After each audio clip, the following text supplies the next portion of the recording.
hello everyone. I'm Jill Bloom, Group Publisher of Roofing Contractor, and I am here at the Western Roofing Expo 2022 in Las Vegas at the Paris Casino and Hotel. And so honored to be here with Trent Cotney, partner with Adams and Reese. Trent, thank you so much for joining me. Jill, it's great. I mean, the energy's electric here. It's just amazing how many people we've got coming through. So really excited to be here. There is no doubt. It would not surprise me if there was record attendance here at the Western Roofing Expo. Oh, yeah. And what's most exciting, too, is that Roofing Contractor is so proud to be launching our Best of Success podcast series, and so here we are. Yeah, and I think it's going to be great for all the listeners because there's so much great content that you guys put out. If I ever want to know something, I'm going straight to your website and looking for stuff or listening to the podcast, so...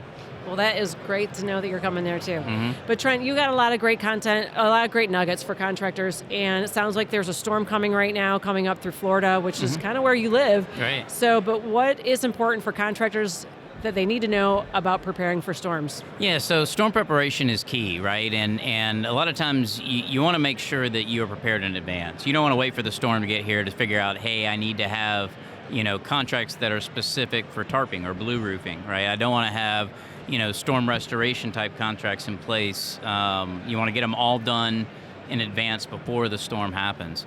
And one of the other things that we're seeing a lot of is the need and desire to continue to sell maintenance, right? Because ongoing maintenance can help prevent storm damage. A lot of profit in maintenance plans, right?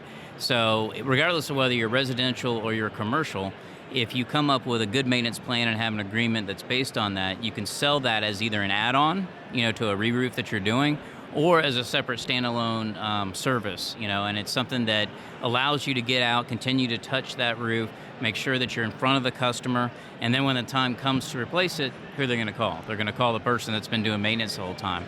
So, definitely some things that contractors want to be mindful of as these storms approach, not just the hurricanes themselves, but regardless of where you are. It could be hailstorms, it could be fires, it could be other events. Have that restoration type contract and, that temporary, remediation and blue roof contracts ready to go so that you're not having to scramble when the time comes. Yeah, that's really important. We've had some speakers in the past at Best of Success that have talked about maintenance. And I'll never forget when Greg Hain spoke one year, I sat back listening to him and I thought, I think I'm going to quit my job and I'm going to start a maintenance company because the way he was talking about setting it up. That being said, do you recommend that contractors, when they put their contracts together, should it be on a quarterly basis, on a yearly basis? What do you see the most effective way to set up those contracts? So what you want to do is you want whatever contract documents you have, and there could be a variety of things, Jill, right? You could have subcontracts, you could have, your customer contract, you could have service agreements, whatever it might be. But whatever you have, you want to look at it at least every 6 months, right? Because the reason you want to do that is that the laws and rules are constantly changing.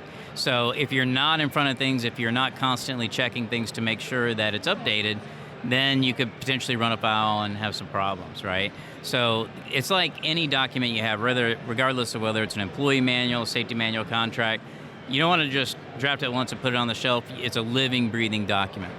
That makes sense.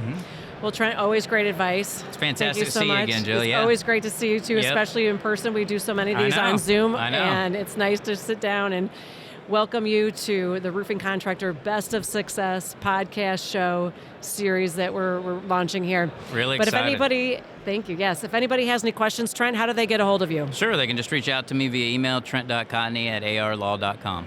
That's great. And if anybody has any questions for us, it's roofingcontractor.com. But most importantly, stay safe and healthy, and make sure when you go to our website, you sign up for our free e-newsletter.